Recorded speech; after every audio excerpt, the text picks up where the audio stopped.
Hey, Allison.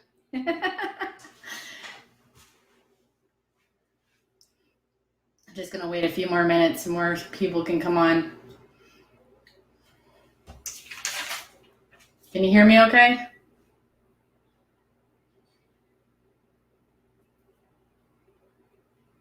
She hasn't said anything.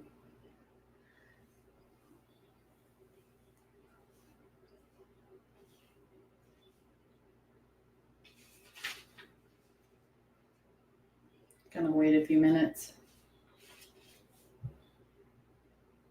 Okay.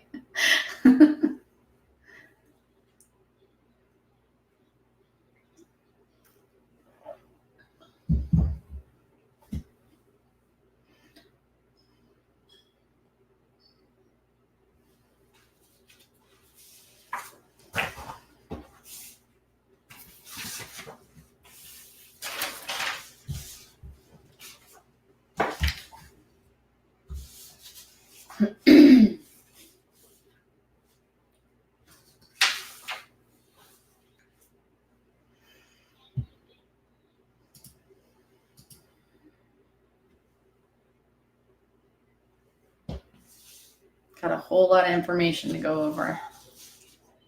It's gonna be a whole lot of interesting stuff.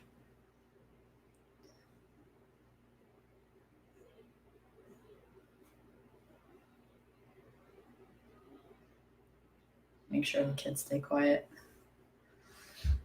All right. So, well, thank you very much for coming on. I know we're going to have more people that are going to be joining with us.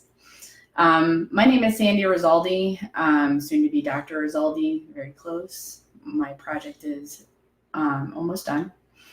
They're just doing all the forming, and I got my last IRB defense on Monday. Super excited about that. So my project is about preventing violence, a prevention program for nurses to help them stay safe with combative patients.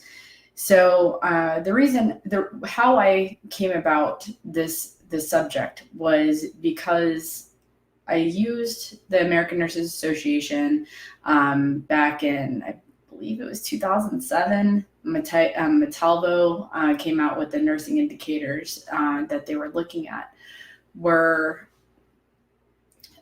psychiatric abuse, physical abuse, and I believe sexual is in there as well.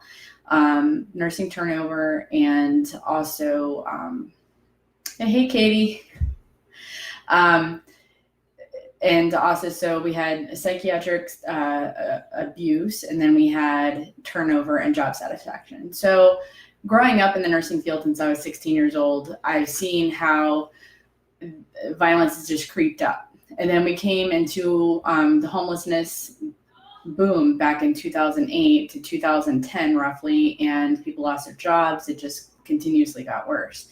So, and then mental health started spiking because people lost their health insurance, and it just got out of control. So basically, I felt that I needed to do my project on violence because I noticed that it was not getting addressed. And it wasn't necessarily just patient on nurse violence. It was also nurse on nurse violence and nurse on nursing assistant violence. Basically now it's gone from nurses eating their young to nurses eating everybody like a smorgasbord. It is out of control. And so my project has a lot of validity to it, and how to get coping mechanisms and how to help people work with combative patients and prevent all of these issues from happening, not just with patients, but it's also with staff. So it goes hand in hand. So we have, when I was working on my project, roughly January of 2018. Yeah, 2018. I saw that the American Nurses Association was coming out with a nurse abuse panel. And of course, I jumped on it because I was so excited because that's what I was going to work on my project. And then the Joint Commission came out with and Sentinel event. And it is issue 59, Physical and Verbal Violence Against Healthcare Workers. So when they came out with this article, it was talking about how underreporting was such a huge thing and that they cannot get accurate numbers because of the fact that people were afraid to report. So the reason why I'm going through all of this is because I have given a lot of my information over to a large nursing organization, and they're about to disclose a lot of the things that I have actually brought into their attention. So that's one of the reasons why I'm coming forward. So in order to respond to the Joint Commission, they that was on April 17th. On April 18th of 2018, if I could get it right, right there. So the next day, the AMA responds to the Joint Commission, the Sentinel alert on physical and verbal violence against healthcare workers, and that the End Nurse Abuse panel was going to be their expert panel that was going to work on a solution to help with decreasing violence in the workplace. So this right here, along with a letter of validity that I was on that panel. Okay, so some of the things that I'm going to talk to you about are not, they're pretty much no-brainers to a lot of us, especially those who've worked with me and those who know me. To back up also, I wanted to show you something too. In 2017, I was looking in the, what is this called? This magazine is American Nurse Today. The reason why I'm telling you all of this is because I've done so much research, and this has been my life the last 2 years, if not longer. I have my master's project was on how to make workplace violence training more interesting and not boring and more lively. So we implemented costumes and dress ups, and it was so much fun. So what I wanted to show you is that in 2017, that if you look in the American Nurse Today for the 2017 nursing trends, you'll find that there is not much research on workplace violence. Now, they introduced that they were going to be maybe doing something about it, but there hasn't been nothing until recent times, a bill that's been introduced to help people with protect nurses and healthcare staff from workplace violence. By the time legislation is going to be enacted, there's going to be more nurses and more nursing staff and healthcare workers that are going to be injured and lose their job because of the fact that they have they're unable to work. More times than not, there is no work light duty. So therefore, the nurses or nurses' aides or healthcare worker is forced out to have to work, basically work on the couch, sit on the couch and watch TV. And they don't want to. They want to work. They want to be involved with their workplace. They don't want to be in pain. They don't want to be injured. So there's really not much in the 2017 about anything except for maybe lateral violence, okay, for the 2017 nursing trends. And it looks like this, and it's in the American Nurse Today. Now in 2018, after the nurse panel and nurse abuse panel, they came out with satisfaction and and one of the statistics that they came out with the End Nurse Abuse panel, when they responded to the Joint Commission, they said that out of 14,000 nurses, 62%, now wait a second, 14,000 nurses that reported, I would imagine anonymously, 14,000, 62% of them said that they have been physically and verbally abused. 14,000. Now, don't we have a whole nation full of nurses pretty much? We're a huge group. Why is that? So I have so many articles. Actually, on this side, you can see this side, whatever side, you can see the binders behind me. They actually are filled with research. And I have some more piles, and I have books. I have all kinds of things about workplace violence and how it's become the way it's become, because it all starts at the top. Now, a lot of you guys have heard me talk about this. Organizational structure has pretty much forced learners, nurses, into learned helplessness, whereas, let's get my handy dandy little definition. Learned helplessness is a condition in which a person suffers a sense of powerlessness arising from traumatic events or persistent failure to succeed. It is thought to be one of the underlying causes of depression. Now, let's also talk about, we have moral distress, they're now trying to say. I'm like, what is this moral distress? Why does everybody have to do these fancy names for such terrible things? Let's just call it burnout and post-traumatic stress disorder, because that's exactly what it is. So I had a therapist that told me, one of my preceptors said, Sandy, listen, moral distress is when you have your hands tied and you cannot do anything about it, and they're forcing you to do something that you don't want to do. I'm like, okay, well, that's still learned helplessness. To me, that's learned helplessness. So until otherwise, I stand by my ground. So in 2018, I'll get back to this. It's in this edition of the American Nurses Today. And I've mentioned this in another one of my online talks. So they're saying on this one, nearly 1 in 5, which is 19.68% of respondents, report that they have been physically assaulted by a patient. Of those who had been assaulted, fewer than half, 42%, say that they made both written and verbal reports. So people are trying to report. Nearly half, 47.87% of those, reported the incidents weren't satisfied with the way it was handled. Now that's organizational. Okay. So, and that's for physical attacks, right? So we went over the reporting issues, right? So you get injured by Mr. Smith, correct?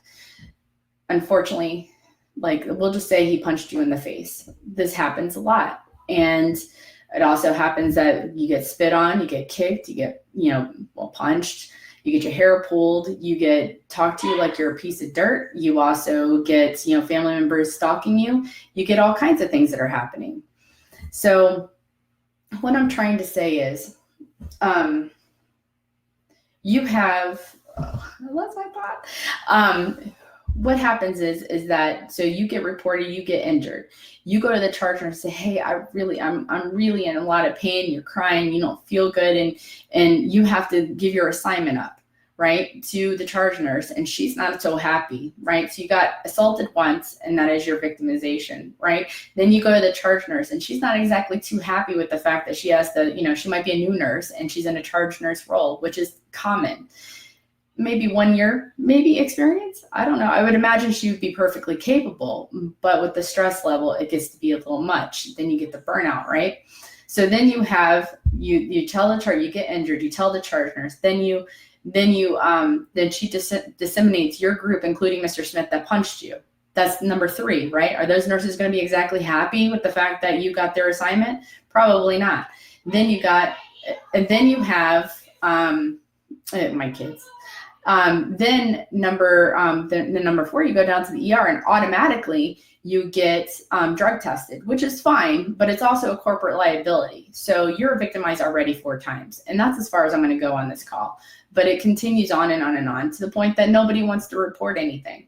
So when we get to this whole thing where you're going to start hearing more about zero tolerance and stuff like that, wouldn't it be something? Because the culture of reporting is poor, because of the fact that nobody wants to report anything because they feel nothing's going to get done, and they're afraid of retaliation from their employer. Rightly so. I've been retaliated more times than not, which, I can handle it. Otherwise, I wouldn't have done this project.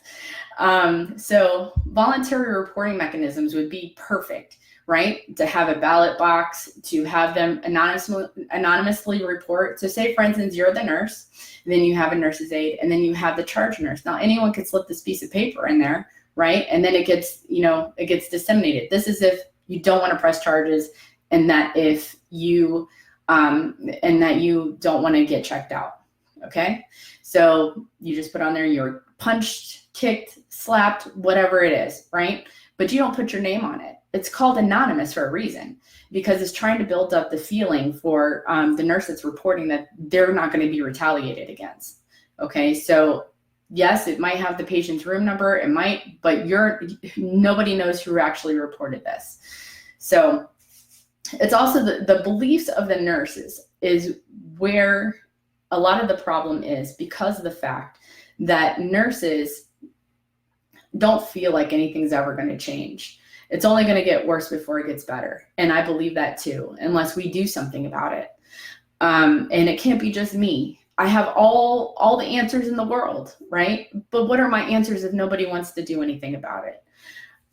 We have the organizational culture. It's a beast. So the barriers to reporting is definitely organizational culture and beliefs from the nurses, and the learned helplessness they are put into that category. There's lateral violence. So we discussed how the patients were dispersed amongst those other nurses. Do you think that they were going to be nice to the person that got injured and had to go to the ER?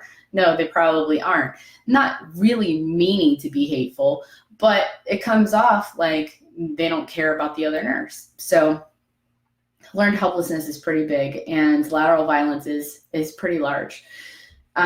So the fear of retaliation from the organization, there's actually nurses that don't want to go down that rabbit hole with the reporting, because when they get out, when they have to be forced out for 4 to 6 weeks to heal, they're having to not only use their personal time off to make up for their full check, for 100% of their check, because workman's compensation will only pay you between 60 to 65% of your pay.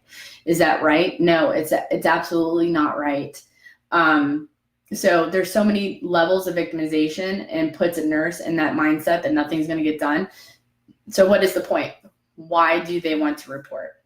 What is their incentive? There's nothing.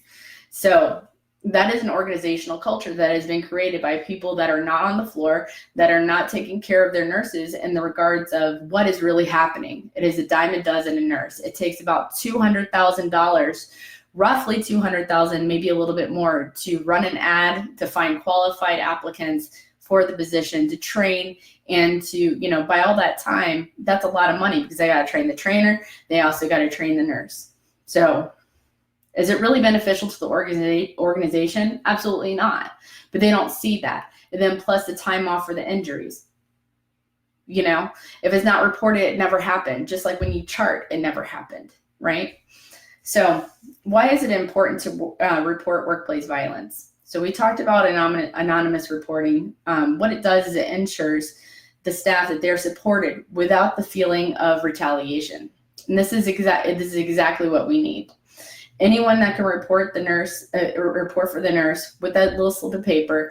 And if you feel like you're in danger for your safety, if you're afraid, you can take it a step farther, and then you can actually report it. And then the cops, you should not have to go on your time off to go report somebody to the police if they did a credible threat of violence to you, or wanting to hurt you, or even somebody that's stalking you. You should not have to go on your own time. This should be paid from the company, and they should have the cop or the police to come to your unit to file a report, not the security. There should be more security. We should get on that subject another time.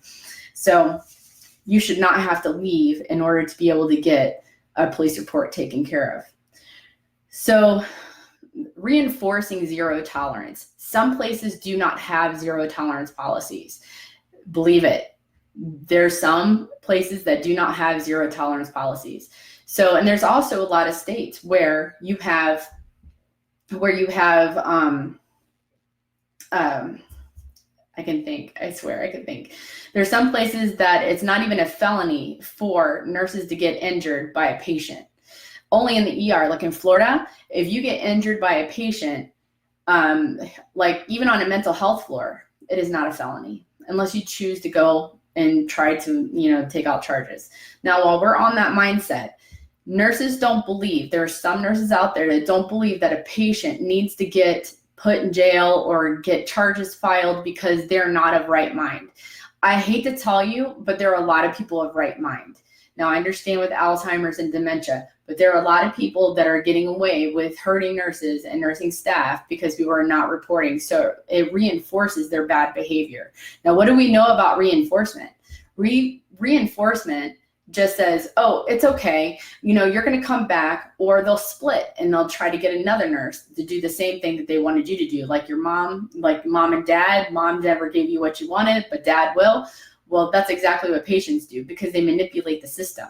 So if we're not united, we're going to get burnt out and we are going to have post-traumatic stress disorder. This is one thing that I did not divulge to a National Nursing Association that they will not find out because unless they're watching this, they're not going to know how deep my research has gone. So, and everything is protected because it's an incorporation.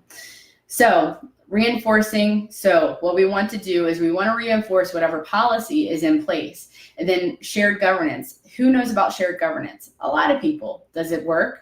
It can work. That is if nurses join together on the unit to make sure that their zero tolerance policy is enforced. And what can an organization do when they have more people than one or two that are doing the reporting? What can they do? It has to be a unit. It has to be multiple people that are going to take a stand against this on their units.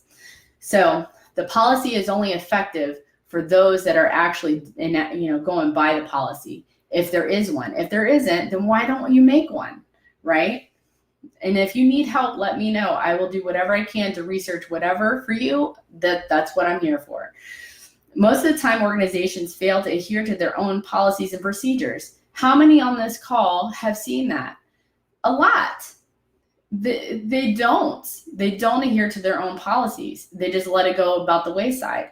So when you would report something, more times than not, it was going into a miscellaneous file of provision of care. So automatically, provision of care is saying that you technically had a provision of care. Like you did not do something that you're supposed to be doing. Automatically, you're labeled as not doing what you're supposed to be doing. What kind of reporting is that? Who wants to report that and have that labeled onto their record? So staff feels if nobody is listening. They more than likely they aren't. So how can nurses get zero tolerance enforced? We talked about shared governance. For nurses to become get the unit to comply to the rules and regulations that the organization already has. Again, if you do not have a policy, then we need to get on that subject. We need to stand up as a group to take this initiative. Now, how many have seen that we have a march coming up on the 2nd of August? We're going to be taking a stand. I actually have the paperwork that I'm working on right as we're talking, actually right here, protest rally right there. I have a question and I have all the documents and I'm getting ready to file it. So it's up to you guys to come to DC with me on the 2nd at 10 o'clock in the morning. We're going to get this thing revved up. So I plan on seeing a lot of people there. And if you're unable to come, then you're going to have us in spirit because I'm going there and I'm showing out and we're going to make a difference. So let's finish this call up. So I have a couple more things I wanted to talk to you about. So the reporting systems that you can actually put in place, the anonymous. So you can have a little black box like I had. And if you like, I could share it with you and I could show you the little things that I have and you can stick it in there, try it out. I went up from one person that reported the very first week of my project to I had roughly, there was probably about 8 or 10, somewhere around there. It went up like 900% like the next week. It was absolutely insane. And people didn't feel threatened. They felt good about reporting it because their name was not attached to it. So as long as the system sees that there's actually something happening, then it's reportable instead of going down into the abyss, right? So by reporting these and doing these anonymous reporting systems, it helps the staff feel supported, increase feelings of accomplishment by seeing these changes that are going to be made by the organization. One person cannot make a difference. Several people can. So I'm asking you and begging you for our profession. We need to bind together and we need to make something happen. So how do we approach workplace violence? How to win people over that may not see eye to eye with you. This means patients. That means nurses. That means nurses and nurses' aides. How do you get people how do you win people over, right? When you're so stressed out and everything is just so transactional, right? You're doing your meds, you're getting your assessments done, you're getting your meds, you're doing everything. Everything is systematic, right? You have your machine going and that's your personal machine. We have to remember these are people, not machines. And that includes you are not a machine. You're a person and you're valued and we love you. Okay. And we're going to start having programs that are going to be coming out soon that are going to be really exciting. And we're going to offer some fun stuff. So I'm glad that you guys are all with us. So again, how to win people over. You want to recognize the increased stress, right? How do people act when they're stressed? They look around, they're angry, their voice gets higher. So when they're up here, you need to be down here. You need to bring it down, because you know what? Sometimes people just need a vent and they need to growl and they need to get it out. But then they're like, I love you. I came from the nursing culture where they did bite our heads off. The older nurses bit our heads off like a lion, right? But then 15 minutes later, they were giving us a hug saying, hey, I didn't mean it. It isn't like that anymore. It's gotten so much worse and people are so burnt out. It's sad. So recognize the increased amounts of stress, raising voice, throwing things. Nurses throw things. They hide in the nursing and in the bathrooms, right? To take a break just to get something to eat. Nurses don't eat. They don't go to the bathroom. They are on their feet all day. They're dealing with cranky people. They're bringing things, they're upset about things that are going at home. We should be leaving things at home. But when you have more things at work, sometimes we're bringing work home. When you're seeing yourself feeling like you're getting burned out, it might be that time that you need to change. No matter how much money you need, there's something else in nursing out there. We will work more on this about how to get more coping mechanisms into your life so you can help yourself and to be able to tolerate the things that you're going through, because you're not alone. Let the person vent. Let them get it out. Let them talk. Don't interrupt them. Stay close by offering support. Let the person know that you care about them. And you build a solid team. You and your fellow nurses and nursing staff are a team. A lot of times, more times than not, nurses don't stay together. They eat each other alive. So what we're trying to do here, and we are accomplishing this in Nurses Against Violence Unite, is building that community. That is why we are called the community for this page. So another good thing is to try to get into somebody's world, right? So don't necessarily get in their world so what did you do last week? What did you do? Let them tell you what they did. Let them come to you and talk about what they're thinking, right? So you want to celebrate the good things and keep it positive. Try to always keep it positive on the unit, because no matter what you're going through, somebody else is going through something so much worse. I know this seems like a bunch of crap, but let me tell you something. You are loved and you're valued by so many patients. And I know sometimes it's intolerable, and I know that you're not supported by your employer. But just know that whatever you do is affecting your patient, and it's definitely affecting you and your family. So I'm going to leave you with this. It is important for us to support each other every day, and it starts with every single person, not just one person. It starts with all of us. We are a team. I wish you all the best, and we will be in communication more so as time goes on. I am going to be coming on here more than likely once a week. I will be announcing this, and if there's any questions that you have, you can message me, and I'll be happy to address them in the group without using your name. It will be completely anonymous, and we can make things happen even with our group. We have over 1,600 people in our group. If you know people that could benefit from our support, we are going to be unrolling and unveiling some great things that are coming up very soon. Somebody already got a sneak peek. That is just going to propel our group into the future and hopefully be that role model for everybody else that's out there. So I wish you all the best, and God bless, and let's make things happen. Thank you very much for your time.